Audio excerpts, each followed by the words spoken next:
Greetings, this is a reading of the book The Airship Golden Hind. Some of the language in this book has not aged well and is indeed no longer politically correct. Take caution when listening to this visual audio book.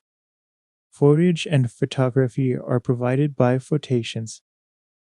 Photations, we believe that the world would be a better place if people spent their time being creative. Join us in practicing art so we all can be the master of art. Fine art prints available at our store www.photationsstore.com. Keep our artwork alive by making a donation at photationsdonations.com. The Airship Golden Hind by Percy F. Westerman. Chapter 12 Confidences. In one of the storerooms, the contents of which had been removed in order to adapt the place to present requirements, sat Enrico Yours and the would-be assassin. They were under lock and key and had been unceremoniously bundled into turns, while, without the formality of an introduction, Enrico was feeling fairly content. In spite of being a prisoner after all, he reflected, nothing had been proved against him. He had scored in his encounter with the captain and owner of the British airship, and all things considered he was being well treated. He made no remark when his new companion was gently but firmly propelled through the doorway. The newcomer was equally reticent.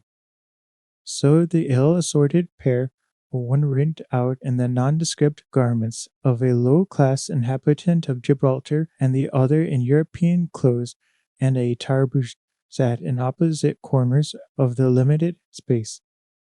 For the best part of an hour, neither spoke. Occasionally they regarded each other furtively. Then the gentleman who had demonstrated so effectively how not to shoot straight began to slumber, sitting on his haunches with his arms clasped round his bent knees. He knotted his crimson tarbouche until his head found a rather uncomfortable resting place on his clasped hands. Then, in his somnolent condition, he began muttering his wandering sentences, punctuated with many X's. Enrico listened intently. Hitherto he had been in ignorance of the motive that had prompted the would-be murder. Now he had enough evidence to form the conclusion that they both had a motive in common to wreck the attempt of the British competitor to win the Chavez Prize. Nevertheless, Yours was of a cautious disposition, and when his companion awoke, he still maintained his attitude of aloofness. Breakfast time came. One of the Golden Hind's crew appeared with quite a substantial meal, and both men were hungry. The pure, cold air, a striking contrast to the hot, enervating atmosphere of Alexandria, had given them an enormous appetite, and the fact that they had to share their meals and were not provided with knives and forks did not trouble them. Taste the salt, said Enrico's companion, speaking in German. Yours complied without hesitation. The request was so natural that it took him completely off his guard. So you do speak German, remarked the word of the tarbouche. Enrico shook his head. Come, continued the other, do not say that you cannot. I asked you for the salt. I was not looking at it, so that you have no excuse. Yours swallowed a big chunk of bread and stole cautiously to the door. For a few seconds he listened lest there should be anyone eavesdropping without. Yes, he admitted, my mother was German. But don't speak so loudly. From what town came she? Inquired his companion.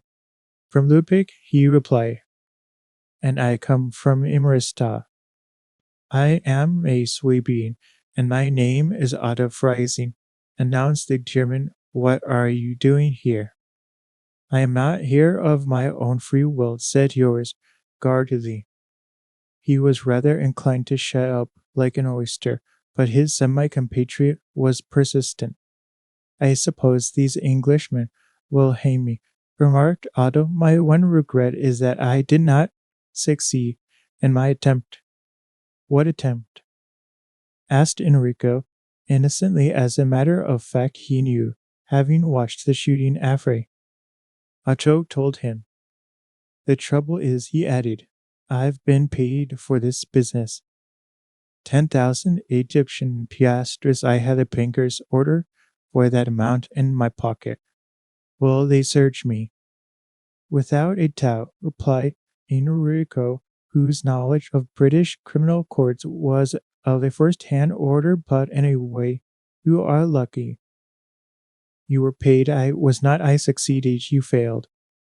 The German raised his eyebrows, but forbore to elicit further information concerning your motives.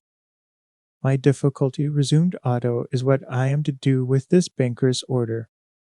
I undertook the business because I was hard up, and should I be hanged or even imprison, my family will not benefit because the money will be confiscated. He paused. Enrico eyed him thoughtfully.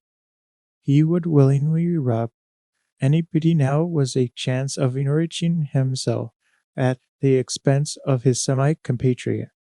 These English cannot keep me in captivity much longer, he observed. They can prove nothing against me. When I regain my liberty, I propose paying a visit to my mother's relations in Lubeck. Perhaps I might be able to render you a service by handing that draft to your relatives. Otto showed no great eagerness to close with the offer. His hesitation increased his companion's cupidity. Rest assured that the money will eventually reach a safe destination, he urged enigmatically. Better even to run the risk of its being lost than to let it fall into the hands of these Englishmen. That is so, agreed Otto. At any rate, I can entrust it in your keeping for the next few days until I know what they purpose doing with me. You will, of course, be paid well for your trouble. Enrico waved his hand deprecatingly, swearing by his patron Saint Enrico of Guadalajara that it would be a pleasure and a duty to assist a German in distress. Very well, then, agreed Otto, producing a paper from the double crown of his tarbouche. The Ruxkor, craftily concealing his delight at the success of his plan, took the document and glanced at the amount written thereon. As he did so, he uttered an exclamation. Dios! He ejaculated. What is it? Inquired Otto. The signature Hans von Eyfrick. I know the man. He was at Barcelona when the U-boats were busy. I helped him. He broke off abruptly, realizing, perhaps, that there were limits to an exchange of confidences. Von Eyfrick, I have never met him, declared Otto. All I know is that he is now an agent for Count Karl von Senzig. Where is he now? Inquired yours. Who? Von Senzig or von Eyfrick? Von Eyfrick. He is usually to be found in Corinth, replied Otto. Why do you ask? Because he might also pay me what von Senzig owes me, replied Enrico. We apparently are engaged on similar tasks. To cripple or delay this airship, added Otto, up to the present we have not made much of a success of it. My prospects are not at all bright, but my one hope is that when we arrive at Singapore, von Blicker will be there, a clever fellow. Von Blicker. I met him at von Eyfrick's house just before I left Corn for Alexandria a month ago. What is he going to do? Asked Enrico. I believe he'll sish. Someone coming.